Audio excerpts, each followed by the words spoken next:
Boa noite. Pode ter certeza que a alegria é toda minha de poder estar aqui com vocês hoje. Que bom que você veio.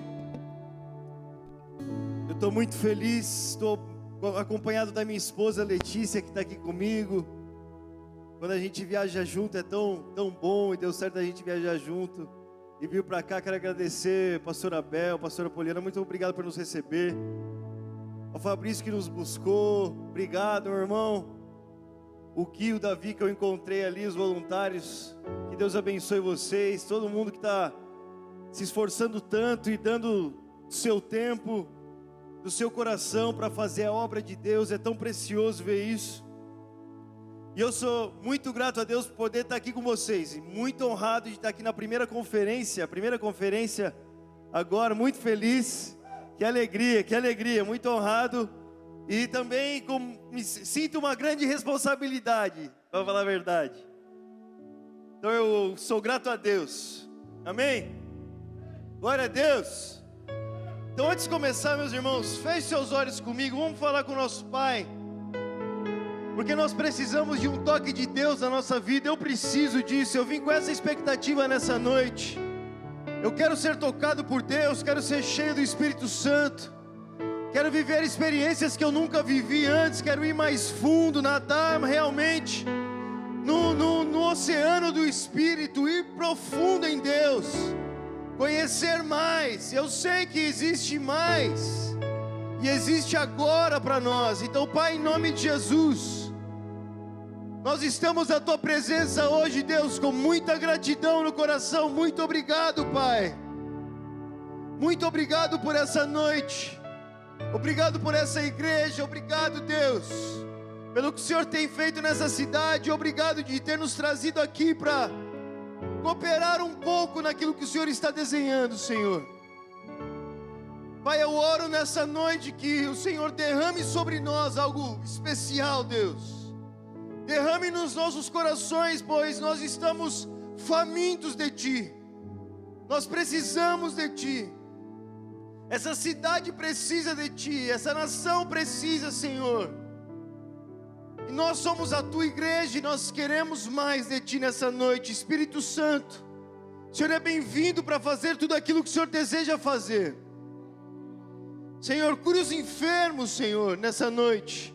Liberte os cativos, batiza no Espírito Santo, Senhor, venha com poder sobre nós, enche as nossas vidas, derrama sobre nós, derrama sobre essa geração, em nome de Jesus, Deus, faz o que só o Senhor pode fazer, nós queremos mais de Ti, em nome de Jesus, em nome de Jesus. Muito obrigado, Bruno, valeu, velho, aleluia. Glória a Deus. Meus irmãos, se você estiver com a sua Bíblia aí, abre aí em 1 Pedro, ou ligue a sua Bíblia em 1 Pedro. Eu gostaria de ler um verso que eu amo muito. E eu creio que o Senhor quer falar conosco nessa noite. Para o plano dele na nossa vida, sabe, enquanto a gente estava aqui, chegamos, já fomos para o quarto do profeta ali, na casa do pastor Abel, já orando, e assim uma grande alegria no coração, primeiro de tudo, mas, sabe, eu sinto que o Senhor, verdadeiramente, Ele marcou esse tempo com tanta expectativa que Ele pôs no seu coração, mas é para ainda mais o que Ele deseja fazer. Então, em 1 Pedro, no capítulo 1, versículo 18, diz assim: pois vocês sabem que o resgate para salvá-los de um estilo de vida vazio que vocês herdaram dos vossos pais não foi pago com simples ouro ou prata, que perdem seu valor, mas com o sangue precioso de Cristo, o Cordeiro de Deus, sem pecado, nem mancha. Ele foi escolhido antes da criação do mundo, mas agora nesses últimos tempos foi revelado por causa de vocês. Por meio de Cristo vocês vieram a crer em Deus, depositaram sua fé e esperança em Deus, porque Ele ressuscitou o Cristo dos mortos e lhe deu grande glória. Obrigado, Senhor. Cara, eu amo essa passagem aqui, primeiro porque foi escrito por Pedro, né? E Pedro, muitas vezes, a gente olha para ele, e a gente sempre vê todos os defeitos que Pedro tinha, né? O cara falava demais, o cara negou a Cristo. Mas mesmo assim, apesar dos seus defeitos e da humanidade de Pedro, ele escreveu uma carta que nós lemos até hoje.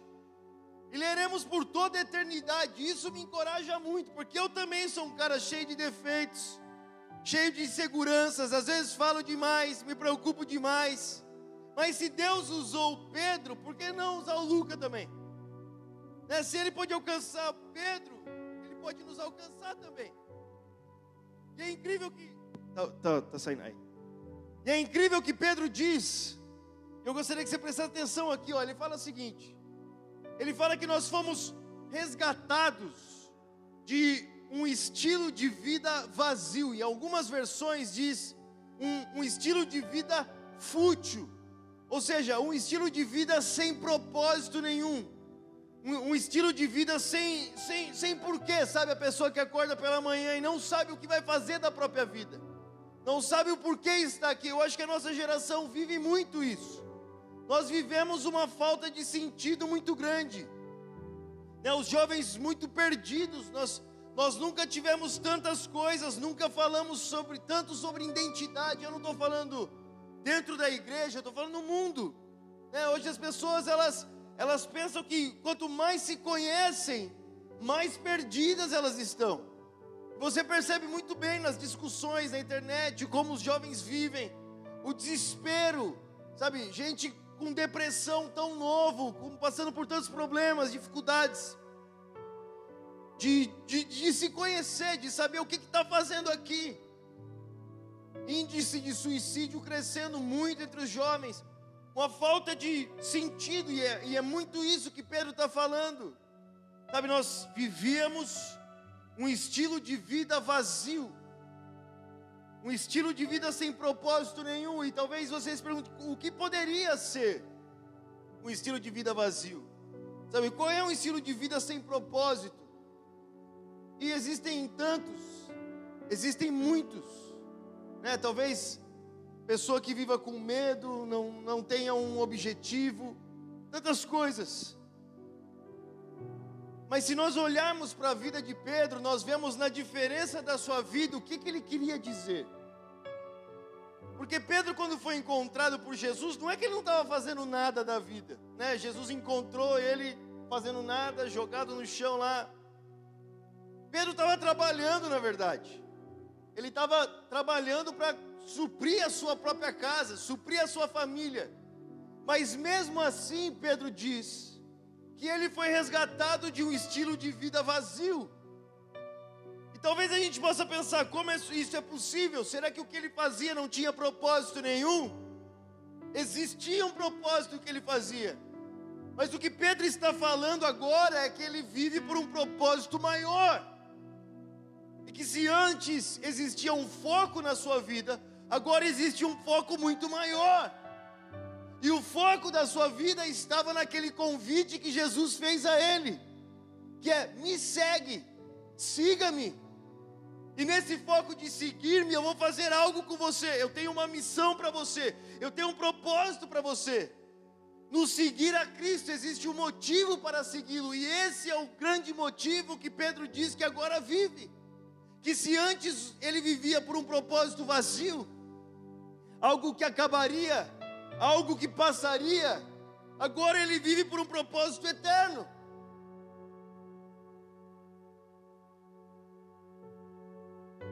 E meus irmãos, eu tenho para mim que uma geração, por mais que ouça o Evangelho, por mais que leia a Bíblia, e às vezes por mais que até frequente igrejas, e eu falo sobre uma geração, mas falando sobre um indivíduo também, sabe, falando para você que ouve o Evangelho, ouve, lê a Bíblia, frequenta igrejas, e às vezes faz parte de algum ministério, mas ainda assim dentro de você, não existe dentro de você uma expectativa de ver no seu tempo, nos seus dias, nessa geração, vendo o nosso mundo ser impactado pelo poder de Deus, verdadeiramente impactado por um avivamento, pelo poder de Deus.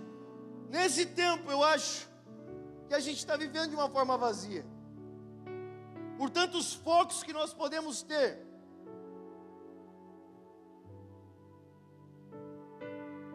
Irmão, eu sou muito ruim para pregar com o teclado, você me perdoa. Você me perdoa, velho. Muito bom, mas minha cabeça fica perdida. Obrigado. Deus abençoe, meu, valeu. Depois eu vou precisar de você de novo, não sai daí. É que eu fico perdido, irmão, minha cabeça fica... Glória a Deus, voltando aqui, olha só. Voltando em Pedro. É que eu sou acostumado a pregar na rua, sem caixa de som, sem música nenhuma. Aí você cresce assim, aí vai... Vamos lá, olha só, Pedro está aqui. E ele abre a sua carta dizendo que ele vivia de uma forma fútil, uma forma sem sentido, uma forma vazia. E ao ser resgatado, e perceba que ele disse que ele não foi resgatado por prata ou ouro, que são coisas que às vezes as pessoas pensam que é o motivo dessa vida. É o porquê as pessoas mais vivem nessa vida, é o que elas gastam os seus dias para viver. Pedro diz que ele não foi resgatado por essas coisas que acabam. Então ele já mostra o padrão da vida que ele está vivendo agora. Por mais que o mundo pense que viver por um motivo, seja viver por prata ou ouro, ele está falando, olha, nós fomos resgatados de um motivo vazio, que não foi nem por prata ou ouro que nós somos resgatados, porque são coisas que acabam, que passam. De tão vazio que é, não se sustém. Mas nós somos resgatados pelo precioso sangue de Jesus. O sangue do Cordeiro de Deus, mais precioso do que o ouro, mais precioso do que a prata, muito mais. E Ele nos tirou dessa forma vazia. E agora esse homem que antes vivia de uma forma limitada, olhando para esse mundo só agora, ele podia dizer com a sua própria experiência de vida que verdadeiramente agora ele estava vivendo de uma forma real. Agora Pedro vivia de uma forma real. Agora ele vivia por algo que realmente fizesse sentido. E meu irmão, eu vim aqui nessa noite para convidar você a desejar viver por aquilo que só Deus pode fazer nesse mundo. E esperar ver na sua geração e nessa cidade um grande mover de Deus. Sabe, enquanto eu orava aqui, eu via jovens indo de casa em casa nessa cidade, evangelizando de porta em porta, e pessoas se convertendo em todos os lugares, porque jovens que entenderam que vivem por um sentido ainda maior do que essa realidade pode nos oferecer, vivendo por aquilo que só Deus pode nos fazer viver. Sabe, será que nessa geração o Senhor abrirá os olhos de pessoas como abriu de Pedro para ver que existe um propósito ainda maior a ser vivido. Um propósito que dinheiro não poderia comprar. É tão precioso que não poderia ser encontrado nessa terra. É tão maravilhoso que o próprio Deus tinha que nos dar. E meu irmão, eu quero repetir o que eu disse há pouco tempo atrás. Pensando de uma forma vazia de se viver, eu tenho para mim que a forma mais vazia que nós podemos viver essa vida é passar pelos nossos dias sem a expectativa do que Deus pode fazer na nossa geração. É viver uma vida, às vezes, conhecendo o Evangelho, e é triste pensar que nós podemos conhecer o Evangelho, mas ainda assim não acordar pela manhã com o desejo de ver o que só Deus pode fazer. O que Deus pode fazer nessa cidade? O que Deus pode fazer na nossa vida? O que Deus pode fazer que não foi feito ainda? Em um tempo em que o Evangelho é atacado de todas as maneiras. Esse é o momento, eu creio que esse é o momento onde Deus quer resplandecer a sua glória como jamais antes. e nos fazer viver uma vida real. Sabe, meus irmãos, eu creio que nós passaremos por dias da nossa geração, que Deus levantará uma igreja dentro da igreja. Porque as notícias que se ouvem por aí são terríveis. Até mesmo de nomes históricos da igreja cristã no mundo, do que está acontecendo. Para você ter uma ideia, a igreja metodista da Inglaterra, a grande igreja metodista da Inglaterra, fundada por John Wesley, uma das maiores igrejas que existem no mundo hoje. Na semana passada, ela aprovou o casamento de pessoas do mesmo sexo na igreja, entre pastores. E isso vai se normalizando. Coisas que se opõem à palavra de Deus irão se normalizando. Até mesmo numa consciência cristã. Mas Deus deseja levantar uma geração que não se deixará levar por aquilo que esse mundo possa dar. Nem as honras, nem as palmas, nem os tapetes vermelhos, aquilo que esse mundo pode dar. Talvez o que existe preparado para nós nesse mundo sejam as mesmas prisões que os apóstolos passaram. Talvez sejam as mesmas cadeias, sejam as mesmas perseguições. Mas são em lugares assim em que o evangelho que nós conhecemos hoje floresceu ao ponto de chegar até nós 2000 anos depois. Será que o evangelho é poderoso para permanecer apesar de toda a perseguição? Apesar de todas as mentiras que tentam jogar, apesar de toda a frieza que tentam dizer, será que ele pode permanecer? Enquanto eu vinha pregar aqui nessa noite, esse verso me veio muito ao coração, porque Pedro aqui, ele deixa muito claro àqueles que o ouvem, que aquilo que o mundo acha precioso, nem mesmo tinha tanto valor para nos libertar. Aquilo que as pessoas acham tão precioso não poderia nos comprar. Aquilo que as pessoas gastam as suas vidas para ter não seria o suficiente para nos tirar desse lugar, que só o sangue de Jesus poderia nos tirar. Nos deixando claro que se isso não poderia nos livrar da morte, por que então dar a nossa vida para isso? Por que então viver por algo que não pode nos salvar? Algo que não pode nos livrar.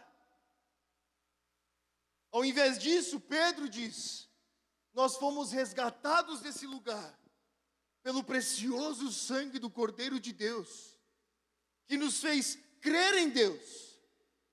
O segredo que antes estava escondido, mas agora foi revelado a nós. O grande tesouro do próprio Deus revelado a nós, Cristo. E por esse Cristo, Pedro estava disposto a doar e dar a sua própria vida. É isso que a história nos diz.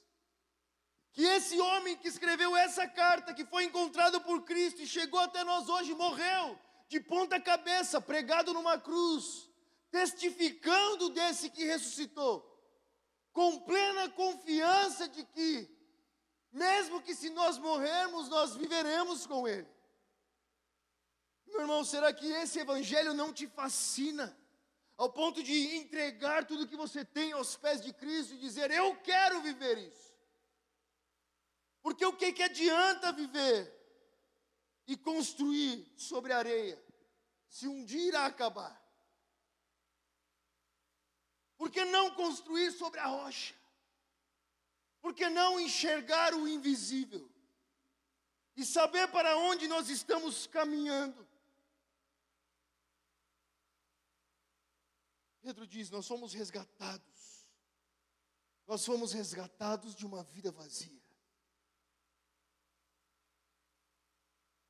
Meu irmão, o Senhor quer marcar a sua vida com Ele mesmo.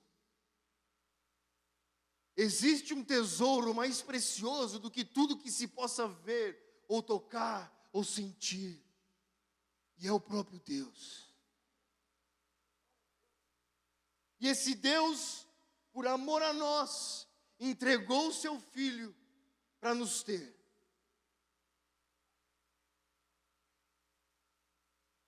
E o Senhor quer, Ele deseja abrir os nossos olhos para que nós vejamos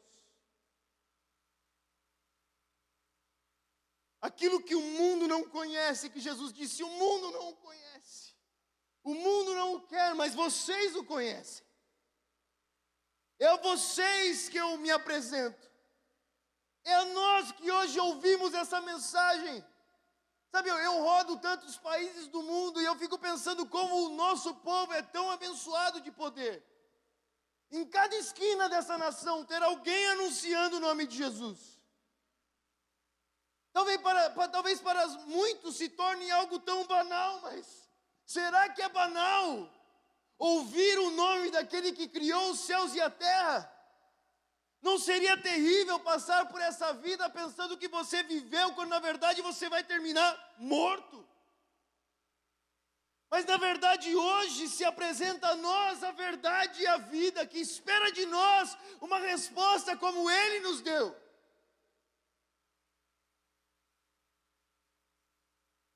Pedro, escrevendo para nós, nos diz, olha, uma vida sem Cristo é vazia, é fútil.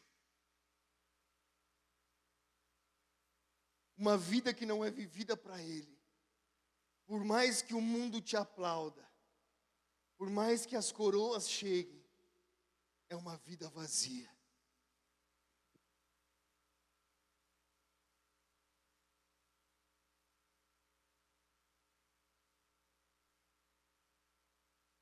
E sempre me vem à mente a história de um jovem, que ele era o cara que acompanhava, talvez, o maior líder que já existiu. Ele era o cara que, quando a glória de Deus vinha sobre a tenda do encontro, encontrar Moisés, ele ficava na porta. Sabe, e o meu sonho é encontrar por esse mundo afora jovens que fiquem na porta, esperando o momento em que a glória de Deus descerá sobre ele. Sabe, jovens que viram moveres, que ouviram histórias, que ouviram sobre avivamentos, que viram a glória de Deus sobre a vida de tantas pessoas, e ficam ali na porta, babando, esperando o momento que a glória de Deus virá sobre eles. A Bíblia fala sobre esse jovem chamado Josué. Você lembra de Josué?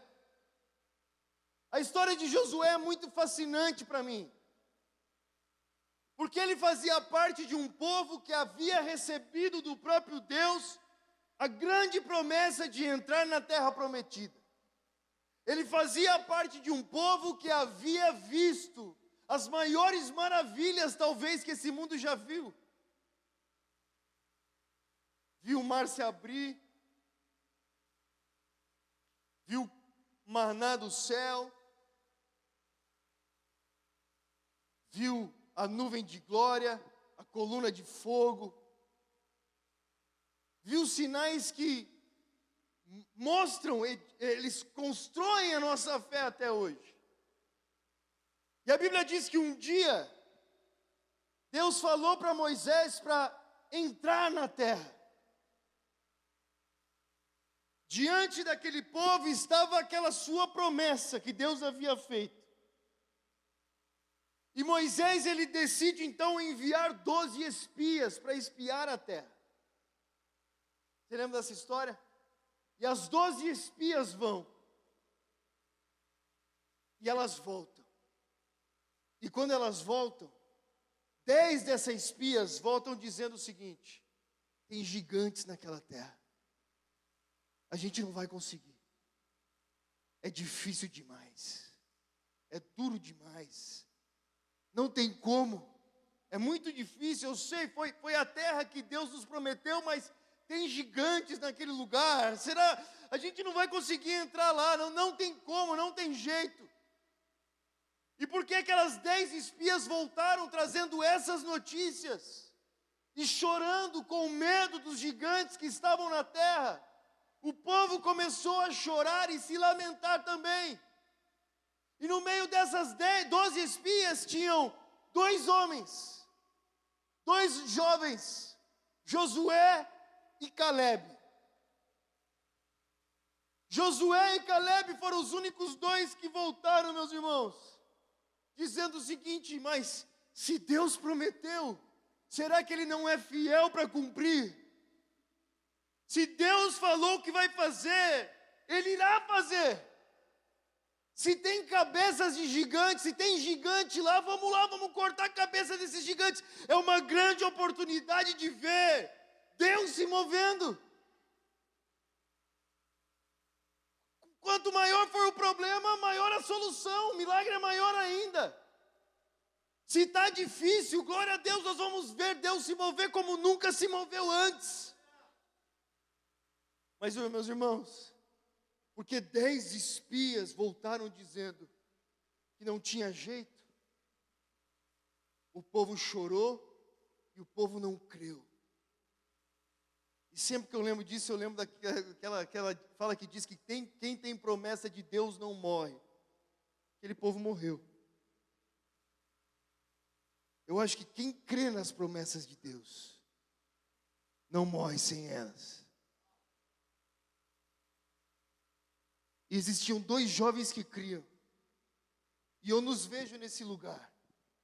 Eu nos vejo numa geração que começa agora a negociar tudo que Deus falou. Deus falou isso? Eu acho que não. Os gigantes são grandes demais. Não, Deus não, mas é. Não, mas mesmo que Deus falou, não, olha a realidade que nós estamos vivendo agora. Não, mas não tem como. Mas será que o Evangelho faz isso mesmo? Mas será que Deus falou isso mesmo? Mas será que Jesus vai voltar mesmo? Mas será que Deus pode fazer mesmo? Mas será que essa é a vontade de Deus? E decidem começar a acreditar em todo o resto, ao invés de acreditar na palavra de Deus. Mas a Bíblia conta sobre esses 2 jovens que foram resgatados, não por prata ou ouro, mas pelo precioso sangue do Cordeiro de Deus. Que apesar de que tudo aquilo que o mundo poderia dizer, e as espias e a maioria disseram, eles decidiram se apegar à palavra de Deus. E eu quero saber se nessa noite existem jovens aqui assim. Mesmo que todo mundo, meu irmão, está dizendo o contrário, eu fico com essa palavra aqui, custe o que custar, cara. Mesmo que o mundo todo agora fale e comece a falar outras coisas, essa é a palavra que dirige a minha vida. Eu quero ser aquele jovem que fica na porta da tenda esperando a nossa hora chegar.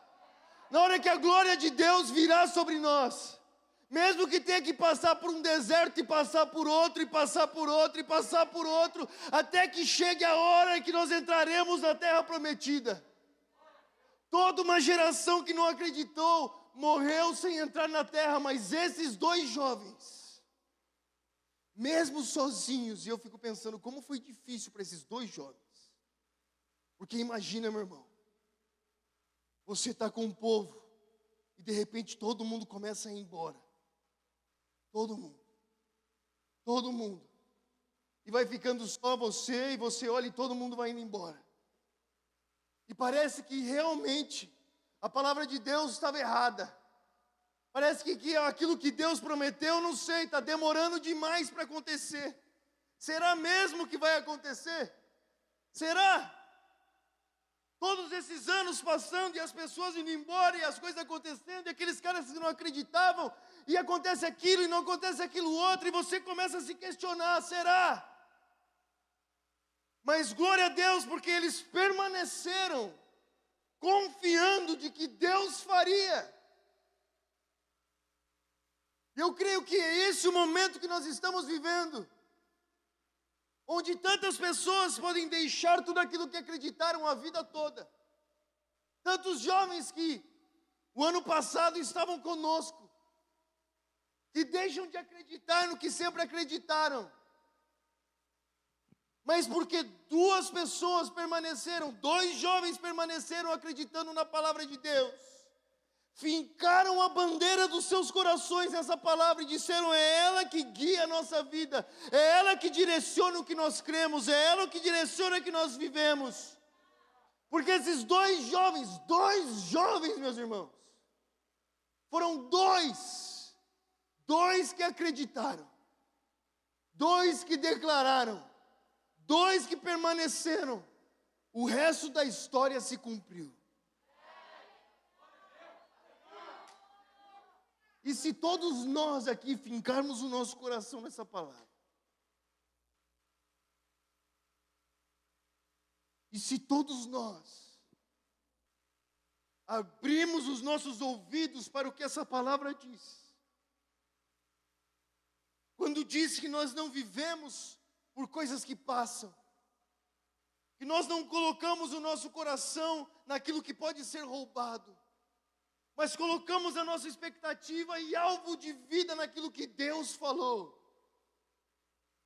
Dois jovens que olham para gigantes como grandes oportunidades de ver a glória de Deus. O que pode acontecer com a nossa geração? Sabe, eu vim aqui nessa noite para encorajar você a olhar para o Deus que falou e tudo se fez. O que Ele pode fazer? Quando a gente estava sentado ali conversando com o pastor, eu comecei a contar um pouquinho da minha história, meu irmão. Eu me lembro que foi em Goiânia, aqui perto, a primeira vez que eu vi um paralítico sair da cadeira de roda. E eu era só um garoto, cara, eu tinha 18 anos de idade, e aquilo tomava o meu coração. Eu falava: Senhor, será que o Senhor pode fazer mais? O que Deus pode fazer na nossa geração? O que Deus pode fazer que não foi feito ainda? O que pode acontecer? Enquanto eu estava aqui lembrando disso, sabe, desse desejo de ver o que só Deus pode fazer, porque às vezes é tão fácil, meu irmão, de nós tirarmos os nossos olhos daquele que está além dos montes, daquele que está além daquilo que nós conseguimos imaginar, de focar às vezes o nosso coração em pequenos problemas, pequenas situações, ao invés de acreditar no que Deus pode fazer. E eu amo tanto pregar para jovens, eu gosto muito, porque os jovens têm menos âncoras que os prendem, sabe, eles são mais livres para sonhar, estão começando a vida agora, estão apenas começando. O que Deus pode fazer comigo? Sabe, se eu me entregar a Deus, para onde Ele pode me levar? Se eu me entregar a Deus hoje, o que pode acontecer daqui 10 anos? Se eu soubesse o que aconteceria nos 10 anos, se eu soubesse, meus irmãos, eu teria me entregado antes, eu teria me entregado mais, eu teria acreditado mais, eu teria confiado mais, porque verdadeiramente essas palavras não passam, verdadeiramente essas palavras não erram, verdadeiramente aqueles que as falou é fiel para cumprir. Ele nunca chega atrasado, ele não chega antes da hora, ele chega sempre que ele precisa chegar. E ele chega, velho. E ele faz. E ele é o nosso Deus. Então talvez você está aqui nessa noite e você olha para a sua vida e talvez você não encontre um sentido para a sua vida. Eu vim te dizer qual é. É Cristo, meu irmão. É Cristo o motivo da sua vida. É Cristo o propósito da sua vida. E se você fincar o seu coração ali e não tirar, não sair daquele lugar, você vai ver o que vai acontecer daqui 10 anos na sua vida.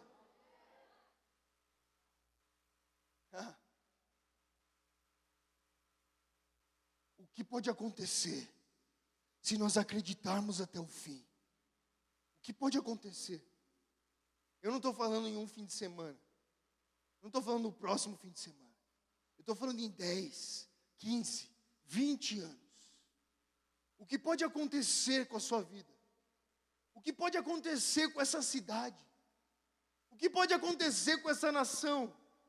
Quais são os problemas que Deus não pode resolver? Quais são? Talvez na nossa geração nós não temos gigantes 2, 3 metros de altura. Mas nós temos o maior índice de suicídio da história.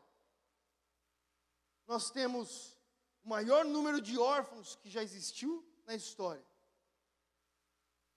Nós temos um grande nível de usuários de drogas na nossa geração. Nós temos o maior número de pessoas traficadas no mundo. Existem hoje mais escravas sexuais do que escravos trazidos da África para a América do Sul. Vivas, existem hoje. Existem hoje mais crianças sendo traficadas desde crianças no mundo que jamais existiu. Existem hoje mais cristãos morrendo pela fé do que jamais existiu. Quais são os gigantes que Deus pode derrubar? Olha para a nossa geração e vê como é empolgante viver nesses dias, cara. Porque eu olho para o mundo hoje e eu não vejo a hora de saber o que Deus vai fazer. Porque Deus não vai ficar em silêncio diante daquilo que nem nós conseguimos ficar em silêncio, quanto mais Ele. Você acha que não existe no coração de Deus um desejo incontrolável de transformar esse mundo? De alcançar os perdidos? Mas quem são aqueles que podem acreditar que Ele vai fazer isso? Quem são aqueles que permanecerão acreditando? Que continuarão acreditando até que aconteça?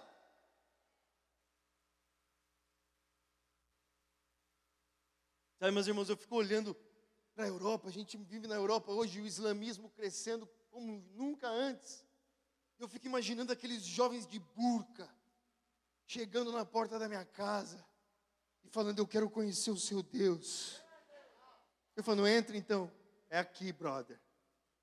Você veio no lugar certo, porque Ele está morando aqui.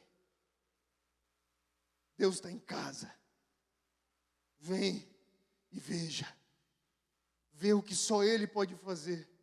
Veja com os seus próprios olhos. Ele não é uma religião morta e vazia. Ele é um Deus vivo. A única coisa vazia sobre Jesus Cristo foi o sepulcro que Ele deixou lá em Jerusalém. Do resto Ele está vivo, completo. Você pode encontrá-lo. Não é uma religião, é uma pessoa. Ele fala, Ele se move, Ele toca.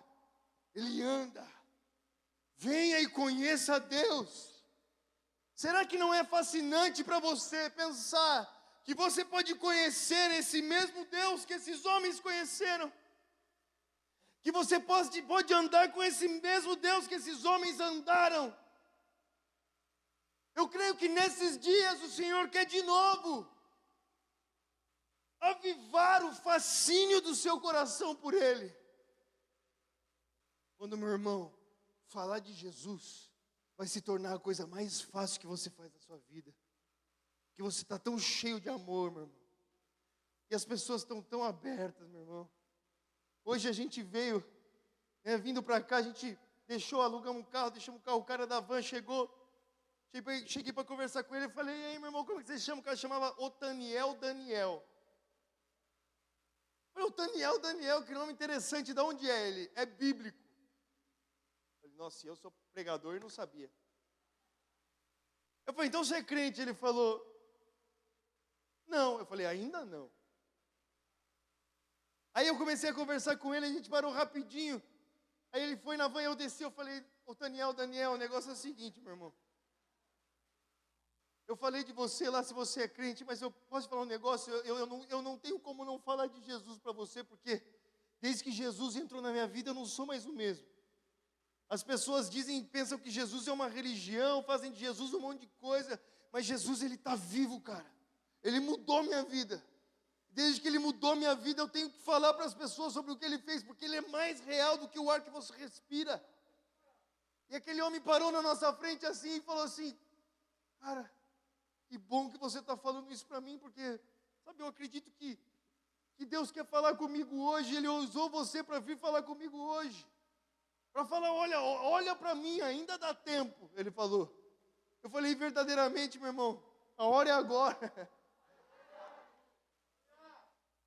Entregue a sua vida a Jesus. E, meu irmão, às vezes nós ouvimos tanto essa mensagem, ele falou, toda a minha família é evangélica. O Daniel, o nome do homem, rapaz. Só faltava ser o Daniel de Jesus. E às vezes, meus irmãos, nós passamos a vida toda ouvindo, mas ainda vivendo de uma forma vazia.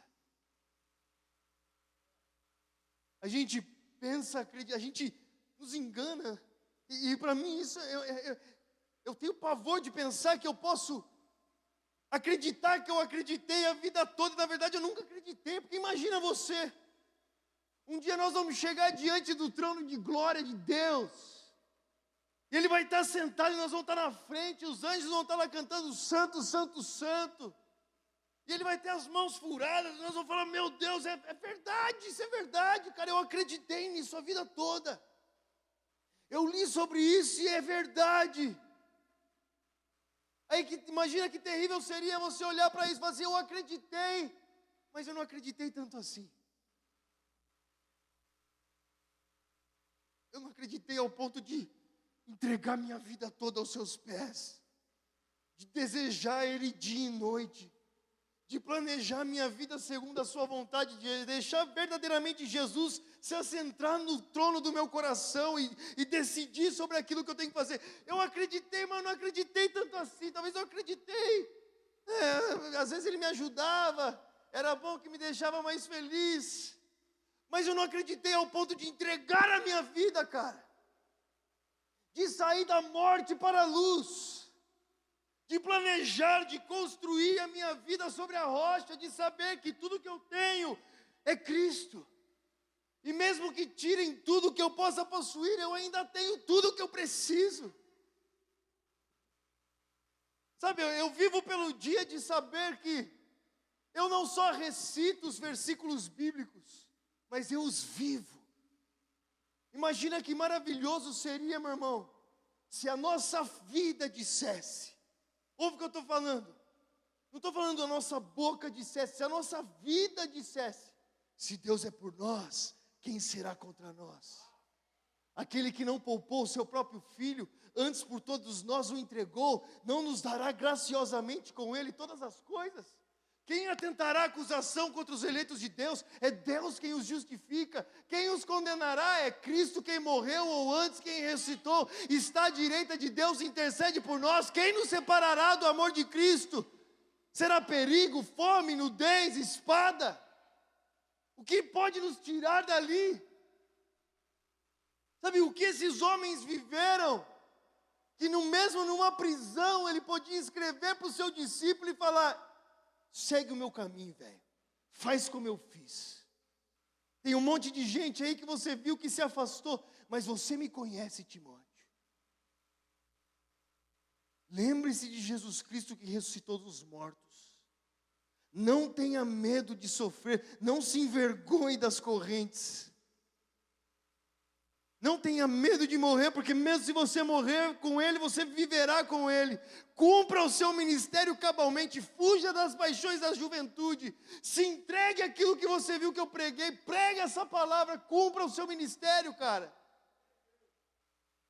Porque olha, todo mundo me deixou, no meu julgamento ninguém estava comigo, mas Ele nunca me abandonou. E prestes a morrer, Ele diz, Timóteo, eu combati o bom combate, eu terminei a corrida, eu permaneci fiel, eu tenho uma coroa preparada para mim, eu não vivi em vão, cara. Eu não vivi em vão, a minha vida não foi em vão, eu não corri à toa, e o que foi preparado para mim não pode ser roubado de mim. Por mais que esses homens cortem a minha cabeça, eu ressuscitarei com Ele. Então viva por isso também. E essa é uma decisão que você pode fazer hoje. Você pode fazer, meu irmão. Sabe, o que Pedro está falando aqui é que nós não vamos virar anjo nessa terra aqui, virar monge, subir uma montanha e ficar lá. O que muda é o porquê nós vivemos. É o motivo da nossa vida.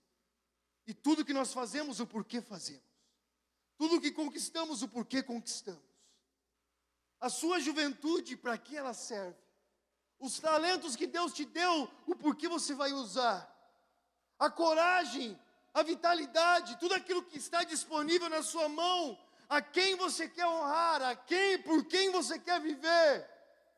Será que no grande dia nós poderemos dizer: eu vivi por um propósito real, eu vivi por algo que não será roubado de mim? E talvez, meu irmão, nesse caminho, ninguém te note, como não notaram João Batista.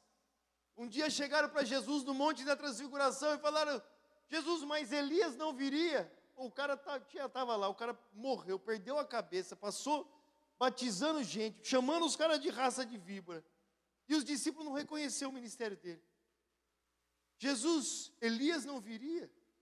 E Jesus disse: mas ele veio. Vocês não reconheceram, mas não passou despercebido por mim. Meu irmão, e na verdade, que numa geração de tantos holofotes e tantas possibilidades, nós devemos viver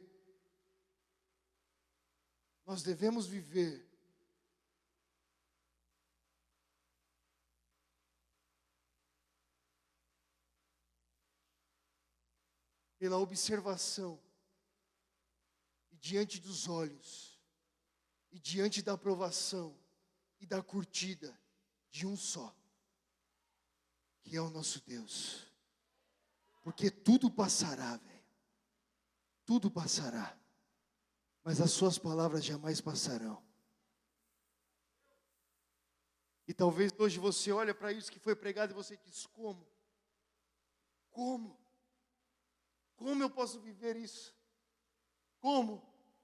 Eu posso dizer uma coisa: o impossível já foi feito. O caminho que nós não conseguiríamos trilhar já foi trilhado. O preço que nós não poderíamos pagar foi pago. Jesus morreu naquela cruz e hoje nós podemos entrar diante do trono da graça de Deus com ousadia por intermédio do sangue de Cristo. O resgate que eu não poderia pagar foi pago por mim.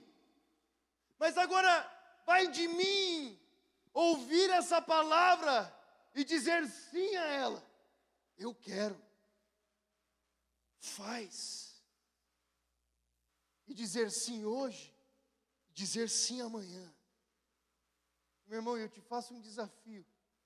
Sabe, às vezes nós ouvimos algo assim, nós queremos fazer, o que nós vamos fazer? Eu te faço um desafio. Por uma semana, você acorda todos os dias para trabalhar, para ir para a escola, sei lá, 6 da manhã. Acorde às 5. E das 5 às 6, não pegue o seu celular. Não veja nada. Pegue a sua Bíblia, coloque um louvor no seu ouvido e fica ali. Por 1 hora, 1 semana. E daqui 1 semana, me diz como vai estar o seu coração. 1 semana, meu irmão. 1 semana.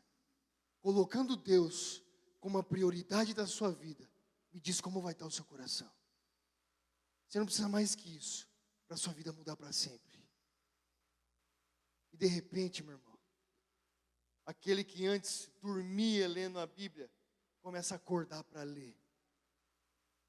E aquele que não conseguia ler um versículo, não consegue parar.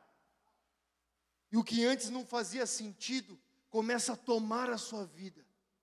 E te faltam palavras para explicar o que está acontecendo com você. E de repente ler e orar começa a tomar você de tal modo que você começa a decidir jejuar. Porque não existe mais comida que possa saciar você. Você deseja algo mais daquilo que nem a mesma comida consegue te dar. E de repente você jejua um dia, jejua 2 dias, jejua 3 dias. E as pessoas começam a pensar que você é louco. E você continua lendo a Bíblia e orando. E aquela 1 hora pela manhã vira 1h30, e de repente você começa a acordar mais cedo ainda, porque você não quer mais dormir. Você quer ficar mais tempo com Deus. E você tem tanta coisa para fazer no dia que você sabe que você não orar mais, você não consegue fazer tudo que você tem para fazer. Porque as coisas começam a acontecer, e as pessoas começam a te procurar, e as portas começam a abrir, e os milagres começam a te seguir, e as coisas vão mudando, velho. E de repente essa Bíblia começa a fazer parte do seu dia a dia, e essas palavras tomam o seu coração. E você fala: eu nasci para isso. Eu nasci para isso. E as perseguições começam a se levantar, e você diz como os discípulos: você não pode tirar de mim o que eu vi e experimentei. Nada pode calar minha boca. Isso não é um conto de fadas. Isso daqui não é uma história em quadrinhos. Mudou a minha vida e eu não posso ficar quieto. Eu tenho que falar. E daí você jejua 4 dias, 5 dias, lê a Bíblia e ora mais, e 6 dias. E as pessoas que antes pensavam que você é louco, agora elas têm certeza que você é louco. Mas enquanto está todo mundo achando que você é louco, meu irmão, a sua casa está sendo mudada. O seu bairro está sendo mudado. Sua família, sua escola, seus amigos começam a se converter.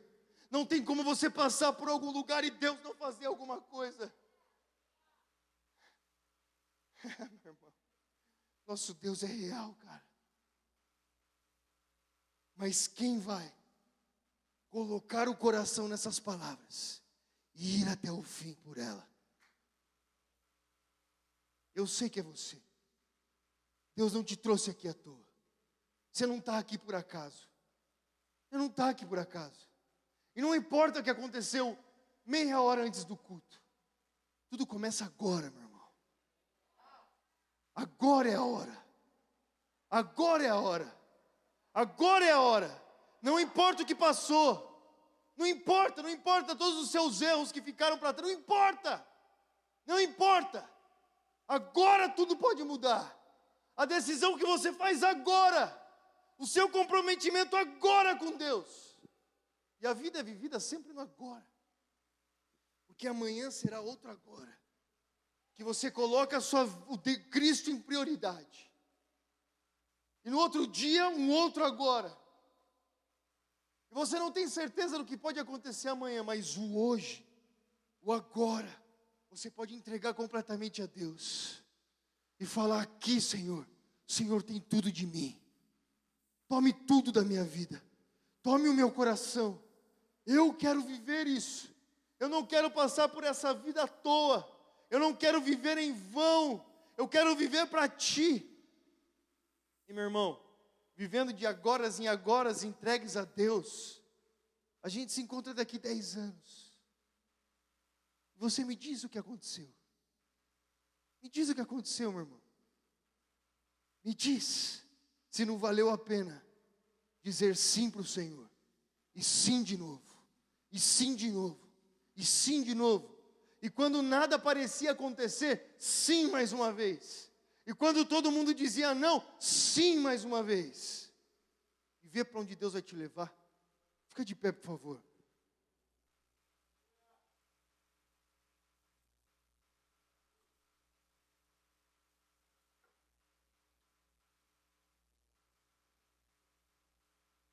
Feche seus olhos agora. Meu irmão, eu sei que Deus está trabalhando nos corações. Eu vejo corações assim, como de crianças, cara. Como de crianças que acreditam em Deus. Crianças que não põem impedimentos. Sabe, crianças que acreditam no que Deus fala.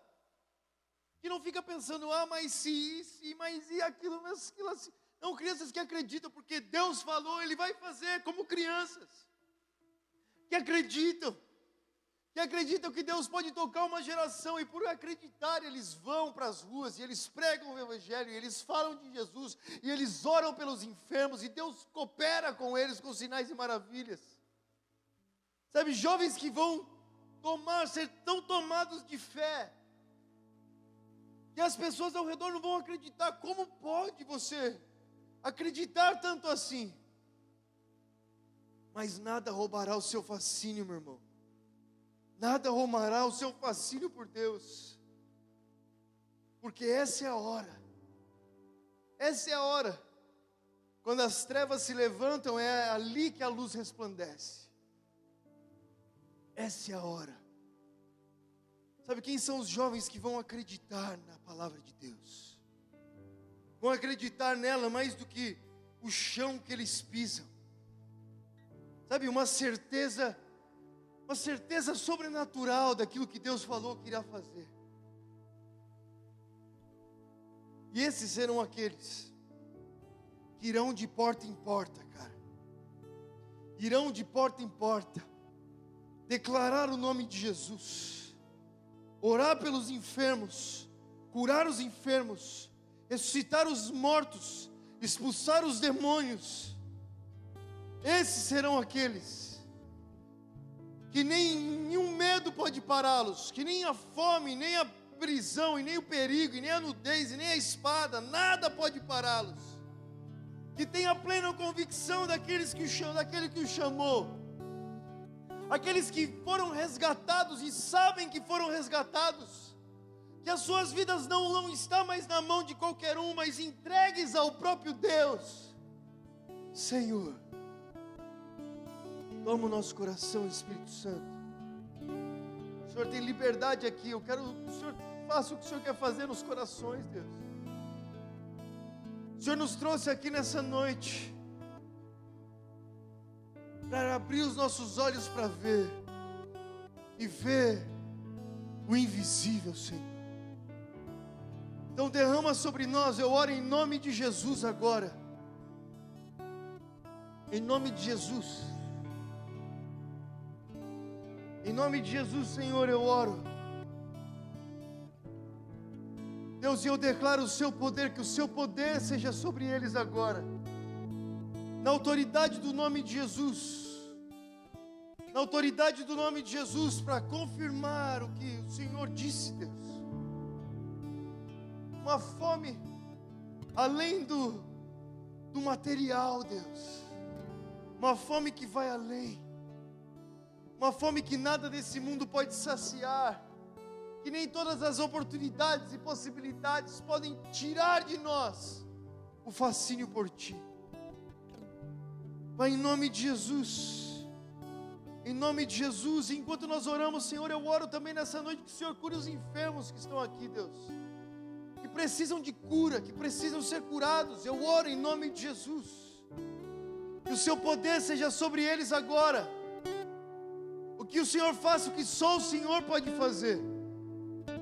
Em nome de Jesus. Em nome de Jesus. Em nome de Jesus.